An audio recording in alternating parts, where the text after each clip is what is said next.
بیا بیا اینجا اما چه در کدومش اینجا سه داره مهمانخانه بیا درو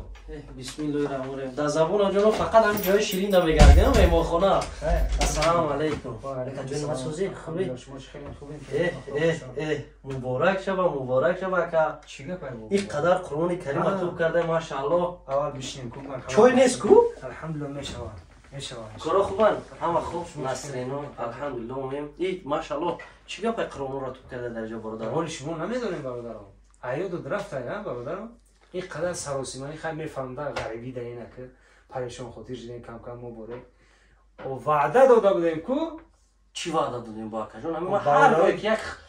پریشان خاطر میشه مرا علاقه میکنی چی وعده دادیم با همو گپا دا ایادت برآمدن برادرم نه برادرم وعده داده بودیم که الحمدلله بعد از توفه مشینکه قرآن میمونیم ای در زبان جانم اکر ای تو با یک کلت کو 300 سال عمر ببینه اکر عبدالله جان خیلی عمیق تکی هم خیلی در درون نسته ماشاءالله ای برای هم برادرایی که ما گفتیم بعد ماشینکه بسیار شخصیت هایی که سراغ کردن که برادر جان اگر امکانیت باشه قرآن کریم توفه کنین برای همین خلاص اومدین همراه خودی بله برادر هر اون نفری که از این جونی پس میدوید الحمدلله از دوم تا 15 حجامه میکنه یک تا کلام الله حجمش خورد به چی خاطر سوال تا یک مادر خیلی رنگ مالی سوال دادم استاد به چی خاطر به خاطر که بسیاری از برادرای ما برای داکومنت هاشون خیلی سومکچه دارن برای دوریم خیلی میبینیشون در درون اون سومکچه میرنجن هر کجایی که خودشون میرون همین کلام الله هم قدشون میرون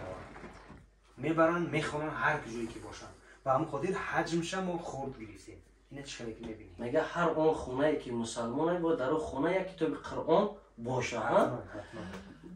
نه که یک چیز دیگر جمع اکا ما در حیرت افتادیم حیران شدیم ایشه چی که فهمیم اکا عبدالله جان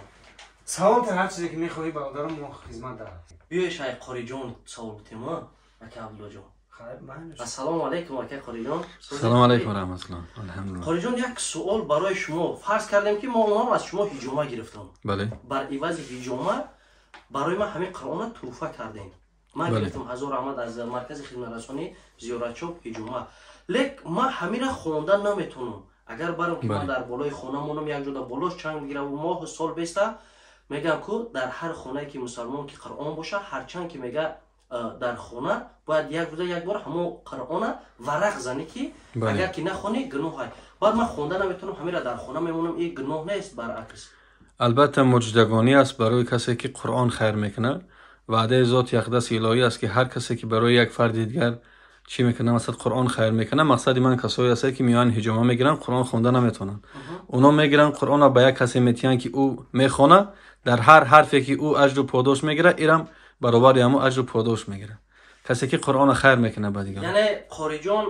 ما میتونم که همیرم که خودم خونده نتونم یک دوستی گرفته با یک کسی دیگه میتونه یک نفری که خونده میتونه و مبلغی نداره برای همین دسترس کردن بله تو فکرم حتما ثوابش در ما میرسه بله در ثواب و پاداش تلاوت او در هر حرفش به شما هم اجر و پاداش میرسه حتی بعد مرگم باشه بله ان شاء الله تا وقتی که قرآن هست دیگران او را میخونن ثوابش در نامه اعمال شما ثبت میشه ای ماشاءالله اگر این خیر باشه اگر ما میخوام که تست جمعه بگیرم سه قسمت بگیرم سه صاحب سه قرآن میشم ما ولی رفتیم باشگاه یک حجامه دیگه میگیریم تا الحمدلله طول یک مرشد بیا اون 4 بار حجامه گرفتیم اینا برادرم باز بریم یک حجامه دیگه 100 دقیقه هیچ نمونده دسته شپلو این کامera نگاه کن اکاو جون بابا این زدی ابرا زنه کم گرفتی موگ نیست تو این سیر داره سیر برادران عزیز از همه از زمین تا آسمان می نداریم هر آن چیزی که میکنیم برادران عزیز کاری خوب و نیکم هر کس کردن نمیتونه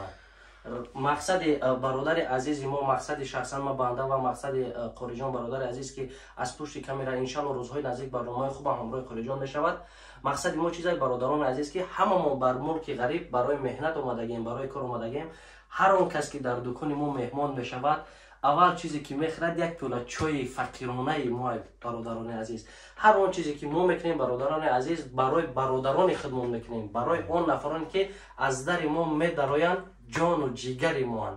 این سبب برای رکلام قرآن جای رکلام نیست قرآن جای نیست که مطرح بگم این قدر پول بده اینا میتونم این برای هوسمند گردانی هم کلبک فقیرانه ما که ما مسلمان ها چی داریم کتاب قرآن داریم برادران عزیز. بله. کتابی داریم که در جهان مقدس ترین چیز است برادران عزیز. هر یک شخصیت باید مقدس ترین چیز در این بغلش در بر خودش بگیرن. میگن هر آنجایی که کجایی که سفر میبره با آیات های قرآن ببرو. مقصد چیزه که هر یک راهی در که میره، هر یک فلاکتی که روپرو میشه، خواندن قرآن بسیار از آن فلاکت ها انشالله اول الله مهربان، دوم همه چیز سببگار میشه که شما را حفظ میکنه. در همه بابت ما خواستیم که نوار دیمه همراه اکا عبدالله جان توفه کنیم قرآنایی که برای جایی به شما داختن قلعی و به خطر انشاءالله. بله، نگفتن همونه چقدر که در بالا خیر کردیم. الحمدلله برای برادرها هر اون نفرهایی که قدم مبارکشون در این کلبه ما میمونن از 2 نوامبر، بله از 2 نوامبر تا 15 هر اون نفری که حجامه میکنه الحمدلله یک قرآن مبارک به او تحفه کرده میشه. نه برادران عزیز، چیکار کنیم با برادر جان؟ فقط از پشت کامera در پشت کامera نویسن آسانه. بیا برادر جان یک بار دکان ما هیجامه هم نگیر، بیا پروسا بدرو ایدر بگو همه انسان های خوبن یا اینکه انسان های بد. یک بار از در ما بدرو، بعدا برا در پشت کامera بنویس که فلان اکا عبدالله جان رحیم جان یا قاری معامله‌اش هم. یک بار از در ما بدرو دیگر بر اومدن نمیفورد. شب در اینجا جود میکنیم برادر جان همراه خودمون یک پیاله چای یا لوبی شوربای تاجیکی میکنیم میزنی جونک میدم اکا جان. نگفتن برادرهای ما که اگر که همون کم کاسگی باشه حتما که اگر آمدن اون نفرهایی که آمدن در زیر کامنتر بنویسن که چگونه بود خدمت رسانی، چگونه بود، و اون نفرهایی که شنیدن یگان کمبودی ما را اون نفرهای هم بنویسن. ما خفن نمیشویم. ما کمبودی برادر که وقتی که در روی ما میگه ما هم کمبودی را اصلاح میکنیم. بنده به خطا نیست، بارها ما تکرار میکنیم، فقط ذات پاک خودش به خطا دیگه همه ما خطا میکنیم. لیکن چگونه اصلاح میکنن؟ اصلاح همین گونه میکنیم که وقتی شما کمبودی ما را گپ بزنین ما الحمدلله کوشش میکنیم که همون کمبودی را چی کنیم؟ برطرف کنیم، اصلاح کنیم.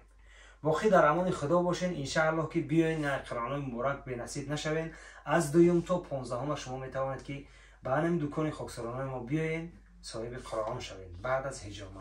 بله برادران عزیز، ما روزی عادخی نداریم. از همه روز خوبتر و بهتر برای هر یک شما که میبینین همون روز خالیتر است. ساعت فرقی نداره، از ساعت 8 پگاهی تا ساعت 1 شب اگر بیاید 10 کس هم باشه تو سر هجومت میکنیم برادر جان، نماز بونده دا میخونیم، بعد میگیم رایش که بر